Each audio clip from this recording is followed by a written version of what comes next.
Alors, je vous fais cette petite vidéo pour vous donner des idées de jeux. C'est vraiment juste comme des petits jeux que vous pouvez faire avec vos chiens à la maison, des trucs que vous pouvez fabriquer ou des choses que vous pouvez juste acheter au magasin et les modifier, qui sont pas à la base des jeux pour chiens, mais que vous pouvez utiliser pour ça.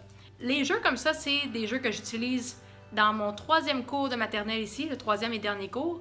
Et la raison pourquoi j'utilise ces jeux épeurants-là, c'est vraiment pour montrer aux gens à vraiment amener leur chien à vaincre leur peur et à passer à travers les jeux sans les forcer. Fait que vraiment, comment est-ce qu'on fait pour apprendre à notre chien à aimer des choses qu'au début, ils font peur? Fait que je vais faire le tour avec vous pour vous montrer les jeux, un par un. Fait que les jeux, ça, c'est des choses que j'ai fabriquées moi-même avec des tuyaux de PVC. Si on est un peu bricoleur, c'est vraiment pas compliqué à faire. Fait que c'est juste une petite base comme ça en PVC. Je vais vous faire un fichier avec les mesures si jamais c'est quelque chose que vous pouvez faire à la maison. Un jeu comme ça, c'est un poteau de PVC de 12 pieds, je crois. Il faudrait que je vérifie mes choses. Et je vais vous faire le plan avec toutes les mesures. Mais j'en ai 3 différents. J'ai celui-là, que c'est une bâche achetée dans les magasins 1 pièce. Fait que c'est vraiment juste une bâche de plastique découpée en lanières. Et ça, le chien va avoir besoin de traverser à travers ça. Mon deuxième, c'en est un avec des verres de plastique. Ça, c'est encore une fois quelque chose qui est pas cher à faire. Des verres de plastique du Dollarama. Et ça fait du bruit, ça se promène.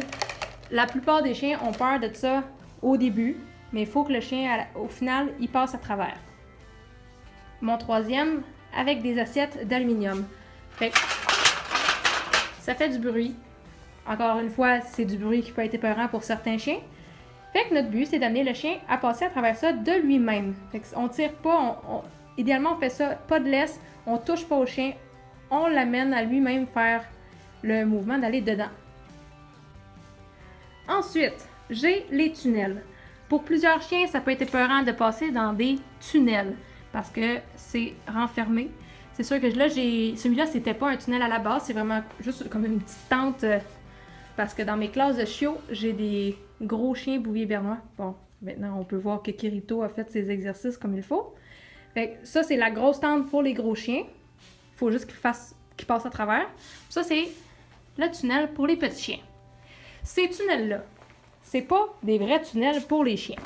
C'est des paniers à linge qu'on achète au Walmart, que j'ai juste coupé le fond. C'est des paniers à linge rétractables à 9 et quelque chose. Fait que c'est quelque chose que vous pouvez vous acheter pour pas cher, que vous pouvez jouer avec votre chien à l'extérieur sur le terrain. Fait que maintenant qu'on a fait le petit tour pour vous montrer les jeux de désensibilisation, je vais vous montrer comment est-ce qu'on fait pour amener un chien à passer de son plein gré à travers ces choses épeurantes-là. Fait que la première étape pour montrer ça au chien, on a des bonnes gâteries que le chien aime beaucoup. Et on va essayer d'associer tout ce qui pourrait être épeurant de ça avec des gâteries. Fait qu'au début, yes! On fait un peu de bruit avec le jeu, puis on récompense. Yes! Parce qu'on voit qu'il est comme pas sûr à chaque fois qu'il entend le bruit. On veut pas qu'il ait peur de ça. Yay! On va rendre ça le fun. Yes! On va lancer la petite gâterie. Yes! Puis on va le nourrir beaucoup ici. Faut juste pas le forcer dedans dans le fond. Là, je ne demanderai pas tout de suite. Je vais pas y faire exprès d'y amener une gâterie puis d'essayer de le faire traverser. Je veux pas le forcer à y aller d'un coup sec. Ce que je vais faire, c'est que je vais tasser ça. Je vais rendre ça moins épeurant un peu. Il n'aura pas besoin d'y toucher pour traverser. Oui! On le récompense quand il traverse. C'est sûr que là, c'est facile. Il touche pas au verre. Youpi! On récompense. On les ramène un petit peu.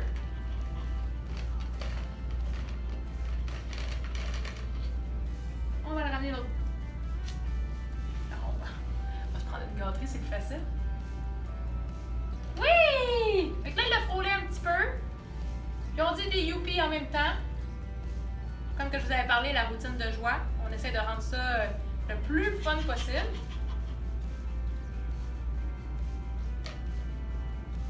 Yay! On va les ramener encore un petit peu. Ben, en fait, au complet. Là, le chien est prêt à passer dedans. On se prend encore des petites gâteries. Bien que on va aller de l'autre côté. Puis au début, je vais le récompenser. Je vais lui donner. Il est venu ici, je vais lui donner. Juste pour qu'il comprenne qu'il y a quelque chose de l'autre côté. Puis je vais faire le même exercice. Je vais encore lui donner parce qu'il n'est pas sûr. Là, je vais attendre qu'il traverse pour vrai.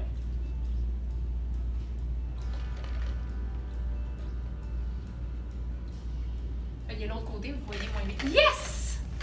Je faisais juste mettre ma main de l'autre côté pour pas qu'il ait accès à la gâterie. On va le recommencer. Puis ils sont là les surprises. Yeah!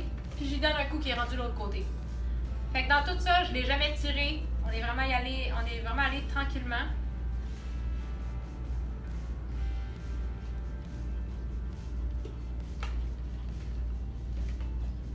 C'est sûr qu'il essaye encore d'aller par en arrière. Yes! Mais quand il est rendu l'autre bord, il traverse quand même les copes. Fait que c'est bien correct. Oh, petit Kirito. Allez! Yes! Là, cette fois-là, je ne l'ai pas laissé aller en arrière parce que c'était rendu comme sa petite routine de passer par en arrière. J'aimerais ça qu'il y aille par en avant. Kirito, une dernière fois. Après ça, on va changer de petit parc. Yeah! On a un chien qui va de lui-même à travers les verres et c'est le fun! Avec peu importe le parc qu'on va prendre, c'est toujours la même manière d'enseigner à passer dedans. Mais quand ça fait une coupe qu'on fait, il est un petit peu plus à l'aise à découvrir les prochaines. Mais c'est quand même pas la même texture, c'est pas le même bruit, c'est pas la même couleur. Fait que le chien, il faut un petit peu le repartir comme au début. Fait que je vais bouger ça, je vais le récompenser tout de suite pour pas qu'il ait peur de ces bruits-là. Ensuite, ceux-là, je peux pas les tasser. Ce que je vais faire, c'est que je vais juste ouvrir un peu le rideau. Yeah! Commence à comprendre le principe qu'il faut passer en dessous de ça. Fait on tasse le rideau pour lui donner un accès. Yes! C'est bon! Tranquillement, pas vite, on ferme le rideau. Yeah! Au début, on met ça vraiment ouvert, je vais vous le remontrer, que vous comprenez bien. On fait une ouverture pour que ça soit facile pour le chien. Yeah! Youpi! Et après ça, il est un petit peu plus à l'aise pour le faire tout seul. On pourrait... Youpi! On associe tous les bruits qui pourraient être épeurants. Surtout si vous pratiquez quelque chose comme ça en laisse. La laisse, elle va s'enfarger dans les poteaux, puis ça risque de faire du bruit. Yeah! Youpi! Là, pour les tunnels, attendez-vous pas à ce que votre chien traverse au début au complet. Ce que vous allez faire, c'est que vous allez essayer de placer votre chien au bout ici, donnez-y des gâteries pour qu'il reste là. Puis pendant ce temps-là, vous allez de l'autre côté. Là, vous lancez des petits biscuits dans le tunnel. Puis il veuille rentrer dans le tunnel. Lui, il est rentré pas mal automatique parce qu'un coup qu'il a compris le principe, il trouve ça vraiment le fun. Mais au début, faites juste lancer des gâteries plus proches de lui pour qu'il se rentre la tête. Vraiment juste la tête, parce qu'au début, les chiens sont super résistants à y aller. Puis un coup qu'il a sa tête, là, vous l'appelez de l'autre côté. Puis vous faites un peu comme les fous pour qu'il veuille venir vers vous. Puis vous lui donnez une petite récompense à l'autre bout. Là, lui, il aime vraiment ça.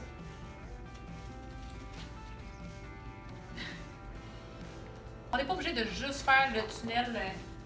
Un coup que c'était pris, c'était pris. On peut varier un petit peu nos affaires avec ça. Comme par exemple le faire grimper au milieu. Comme ça. Yes! On peut l'appeler dans des positions qui seraient épeurantes pour la plupart des chiens. Yeah! Là, ça roule, ça s'écrase, ça fait du bruit. Fait que c'est un paquet d'affaires en même temps.